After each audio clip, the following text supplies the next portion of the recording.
p.m. here in northeastern Pennsylvania on this 8th day of July, 2026.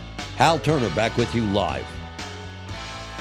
So 754, a railway bridge targeted in Golestan province, northern Iran, while the U.S. was striking parts of southern Iran. An Iranian analyst suggested it could have been struck by Israeli jets coming in from the Caspian Sea or blown up by internal saboteurs. Iran publicly vowed, quote, the infrastructure war will begin shortly, unquote. At that same time, 7:54 p.m. tonight, Eastern Time, explosions were heard in the Iranian cities of Gorgan and Akala in northern Iran.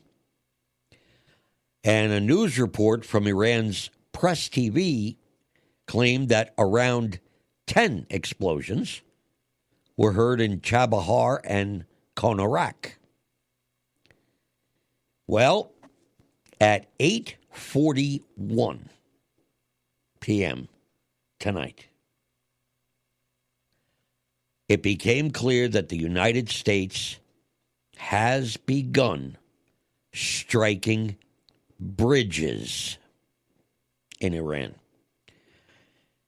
Word came in that the United States had hit the Akteka.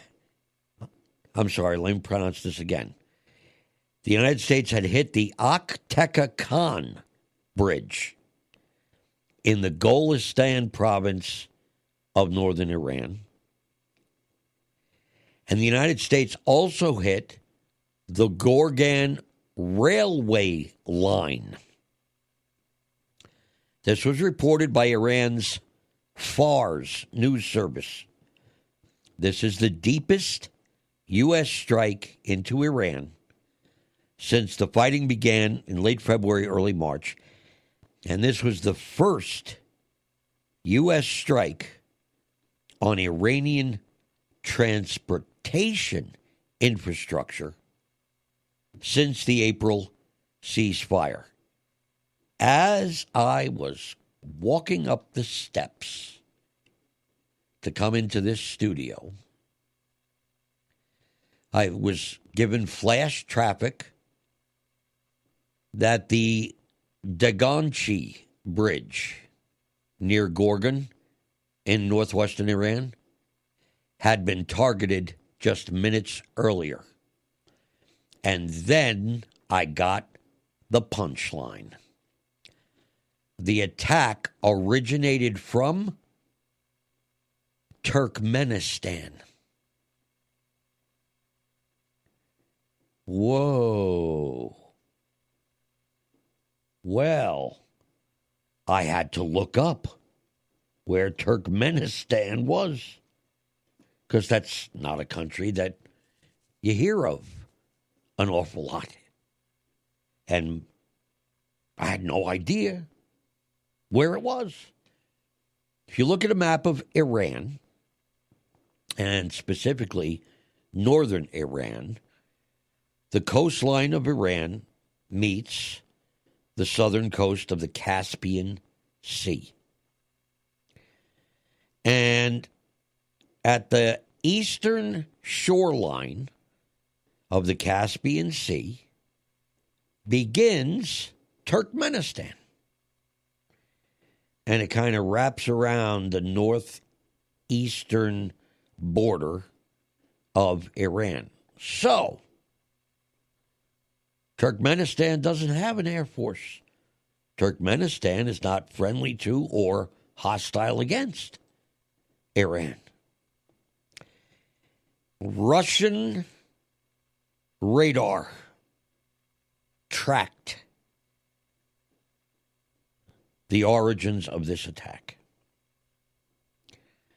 Russian radar tracked the aircraft that conducted the attack as they flew from Israel through northern Syria, through northern Iraq, right along the border. Then made a hard northerly turn and hugged the border of Iran just outside Turkish airspace, crossed into Armenia, flew through Azerbaijan, flew across the Caspian Sea, flew into Turkmenistan, and came down and made the attacks. Israel is attacking Iran tonight. And not only are they attacking Iran, they're attacking the Daganchi Bridge near Gorgan. And here's the big rub. Here's the added punchline. That Gorgan railway line is an integral part of China's Belt and Road Initiative, and that same Gorgan railway line is an integral part of Russia's north-south corridor. So the Israelis are now attacking transportation infrastructure in Iran, which is essential to China's Belt and Road Initiative and to Russia's north-south corridor.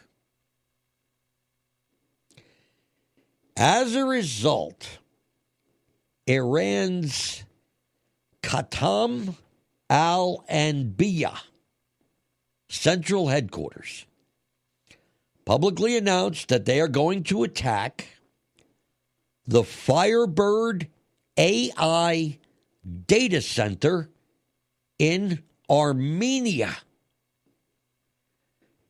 Iran's Khatam al-Anbiya central headquarters accuses the Firebird AI data center in Armenia of being tied to U.S. tech and is being used to gather intel and provide targeting coordinates for attacks by the United States and by Israel. So Iran, if the Khatam al-Anbiya statement is true, Iran is going to launch missiles at a data center in Armenia tonight.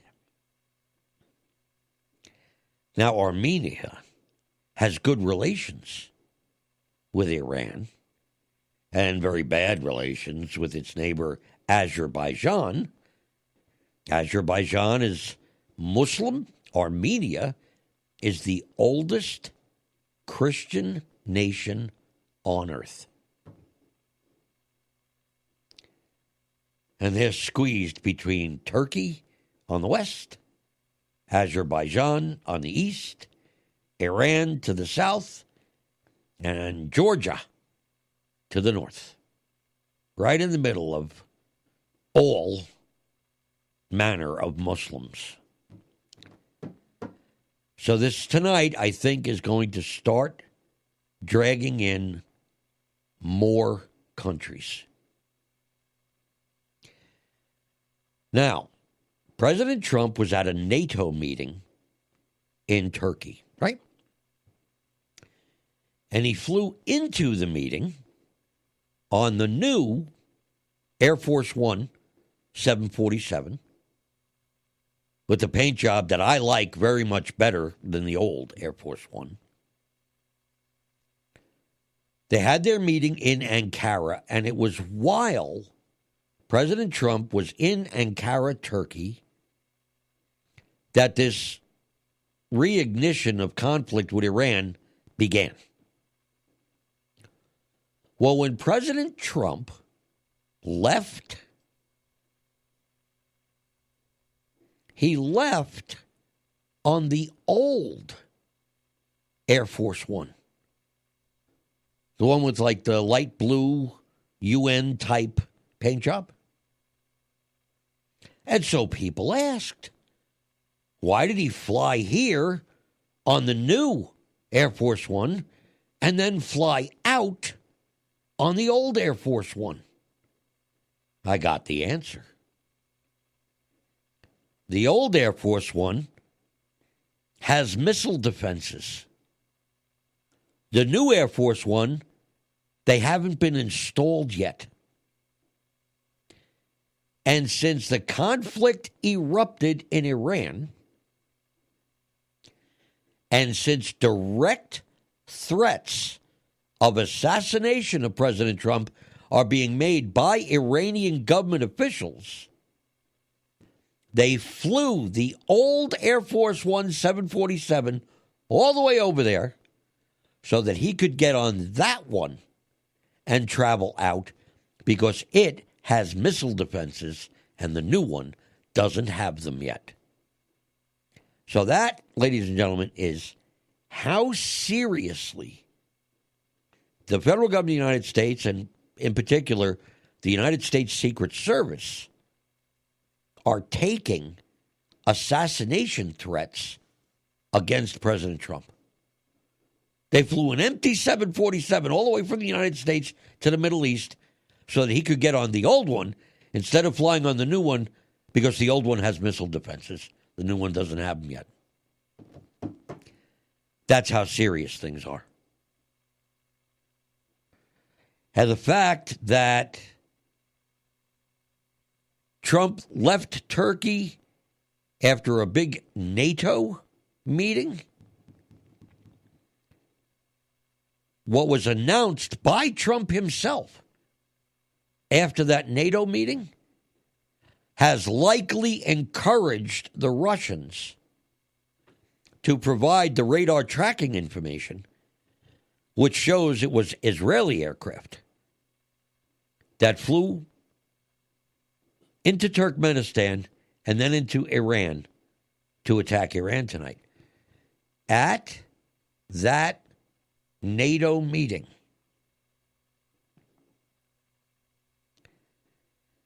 President Trump, answering questions from the media about Ukraine, was asked, is it an escalation that Ukraine is going to be given license to build Patriot missiles? And is it an escalation that technology is being given to Ukraine to strike deeper into Russia? And President Trump answered, quote, "This is an escalation.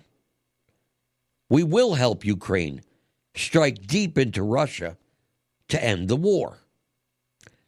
President Trump went on.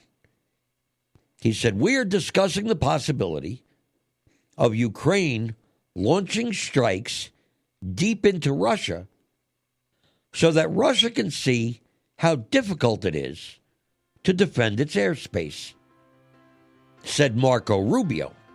I wrongly attributed that to President Trump. These were remarks by Marco Rubio. You know what the Russians said tonight? How would the United States like it if Russia provided missiles to Iran so that they can strike deeply into the continental United States?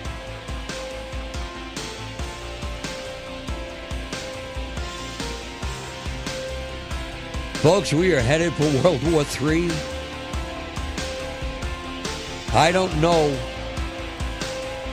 how much longer